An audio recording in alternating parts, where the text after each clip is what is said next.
విశాఖలో ఆక్రమణల తొలగింపు చేపట్టారు జీవీఎంసీ అధికారులు. 22వ వార్డులో రోడ్డు పక్కనున్న షాపులు తొలగించే ప్రయత్నం చేశారు. కోర్టు ఆదేశాలతో ఉదయం 22వ వార్డుకు వెళ్లారు పోలీసులు. టౌన్ ప్లానింగ్ అధికారులు జేసీబీలతో రోడ్డు పక్కనున్న అక్రమ కట్టడాల కూల్చివేత మొదలుపెట్టారు. దీంతో బాధితులు ఎమ్మెల్యే వెలగపూడి రామకృష్ణబాబు దగ్గరకు వెళ్లారు. ప్రత్యామ్నాయం చూపించే వరకు షాపుల తొలగింపు ఆపాలని జీవీఎంసీ అధికారులను కోరారు ఎమ్మెల్యే. విశాఖ 22వ వార్డులో పరిస్థితిని మా ప్రతినిధి రవిచంద్ర అందిస్తారు. విశాఖ తూర్పు నియోజకవర్గ పరిధిలో ఉన్న తోపుడు బళ్లు రోడ్లపై ఉన్న వ్యాపార సముదాయాలను తొలగించడానికి గ్రేటర్ విశాఖ మున్సిపల్ అధికారులు ప్రయత్నించడం వివాదాస్పదంగా మారింది. హైకోర్టు ఉత్తర్వుల మేరకు ఈ చర్యలు తీసుకుంటున్నామని అధికారులు చెప్తున్నారు. ఉదయం నుంచి కూడా పోలీసు బందోబస్తుతో ప్లానింగ్ అధికారులు వచ్చి ఎక్కడికక్కడ షాపులను తొలగించడం కానీ రోడ్లపై ఉన్న తోపుడు బళ్లను తీసివేసే ప్రయత్నాన్ని వ్యాపారులు అడ్డుకుంటున్న పరిస్థితి ఉంది. ఈ క్రమంలోనే కొంతసేపు ఉద్రిక్త పరిస్థితులు నెలకొన్నాయి. మధ్యలో ఎమ్మెల్యే వెలగపూడి రామకృష్ణబాబు జోక్యం చేసుకుని కొంతకాలం అంటే వాళ్ళకి ప్రత్యామ్నాయం చూపించే వరకు అయినా ఈ పనులను నిలుపుదల చేయాలని సూచించారు. ఈ మేరకు జీవీఎంసీ అధికారులు ఉన్నప్పటికీ కూడా పోలీసు ప్రొటెక్షన్ ఉన్న కారణంగా వ్యాపారులు ఆందోళన చెందుతున్న పరిస్థితి ఉంది. సార్, ఏంటి సమస్య? అసలు ఎందుకోసం వీటిని తొలగిస్తా ఉన్నారు? ఎందుకు చేస్తున్నారో తెలియదు సార్. మాకైతే 6 months నుండి ఇలా హెరాస్మెంట్ చేస్తున్నారు. మాకు రోజు ఇదే కంప్లైంట్స్, మాకు వార్నింగ్స్, మీరు తీసేవాళ్ళు కొట్టేస్తాం, బళ్ళు వేసుకెళ్ళిపోతాం, జేసీబీ తెస్తుంది, పట్టుకుని వెళ్ళిపోతాము, మీరు ఇక్కడ వ్యాపారాలు చేయడానికి లేదు. మేము పరిధిలో మేము వ్యాపారాలు చేసుకుంటున్నాము. బళ్ళుకి కానీ ఎటువంటి పబ్లిక్ కానీ మేము ఎటువంటి ఆటంకం లేకుండా మా డిసిప్లిన్ మీద మేము వ్యాపారాలు చేసుకుంటున్నామండి.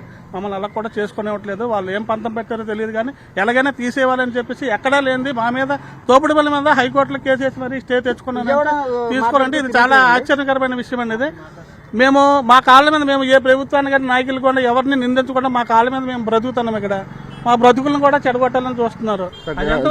మీరేం చేస్తుంటారు? ఎంతకాలం నుంచి మీకు ఏమైనా నోటీసులు ఇచ్చారు? అసలు నోటీసులు ఇవ్వదు సార్. మాకు గత మేము ఛానల్ నుంచి ఇక్కడ చేస్తున్నాము. 15 సంవత్సరాల నుంచి ఇక్కడే మేము రోడ్డు మీద బతుకుతున్నాము.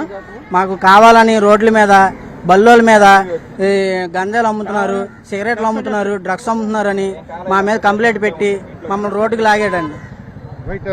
ఒక విధంగా ఈ రోడ్లను ఖాళీ చేయించే ప్రయత్నంలో భాగంగా అధికారులు చర్యలు తీసుకుంటున్నప్పటికీ కూడా తమకు ప్రత్యామ్నాయం చూపించకుండా ఏకపక్షంగా నిర్ణయాలు తీసుకుంటున్నారనేది ప్రధానమైన ఆరోపణ. ఈ నేపథ్యంలోనే వీటన్నింటినీ తొలగించేందుకు చేస్తున్న ప్రయత్నాలను నియంత్రిస్తున్నారు. అయితే కోర్టు ఆదేశాలు ఉన్నాయి. స్పష్టంగా కోర్టు ఆదేశాలను అమలు చేయాల్సిన బాధ్యత మా పైన ఉంటుంది కాబట్టి ఖచ్చితంగా మేము ఈ చర్యలకు ఫాలో అవుతామని కూడా అధికారులు చెప్తున్న పరిస్థితి ఉంది. అయితే రోడ్లకు పక్కనే ఉన్న ఏవైతే ఈ తోపుడు బళ్ళు ఉంటాయో తోపుడు బళ్ళన్నింటినీ కూడా తొలగించేదానికి ప్రయత్నిస్తున్నారు. కానీ ఇది మాకు జీవనోపాధి ఉన్న చోట మీరు తొలగించినప్పుడు మాకు ప్రత్యామ్నాయం చూపించాలని కూడా కోరుతున్న పరిస్థితి ఉంది. ఈ క్రమంలోనే స్వల్ప ఉద్రిక్తత విశాఖపట్నం ఏదో కళాభారతి ఏరియా కానీ 22వ వార్డుకు సంబంధించి చోటు చేసుకుంటోంది. అయితే జీవీఎంసీ అధికారులు మాత్రం ఖచ్చితంగా తమ కోర్టు నుంచి వచ్చిన ఆదేశాలను అమలు చేస్తాం, ఆ దిశగానే మేము ముందుకెళ్తామని చెప్తున్నారు. వీరిని నియంత్రించే ప్రయత్నాన్ని స్థానిక యంత్రాంగం చేస్తుంది.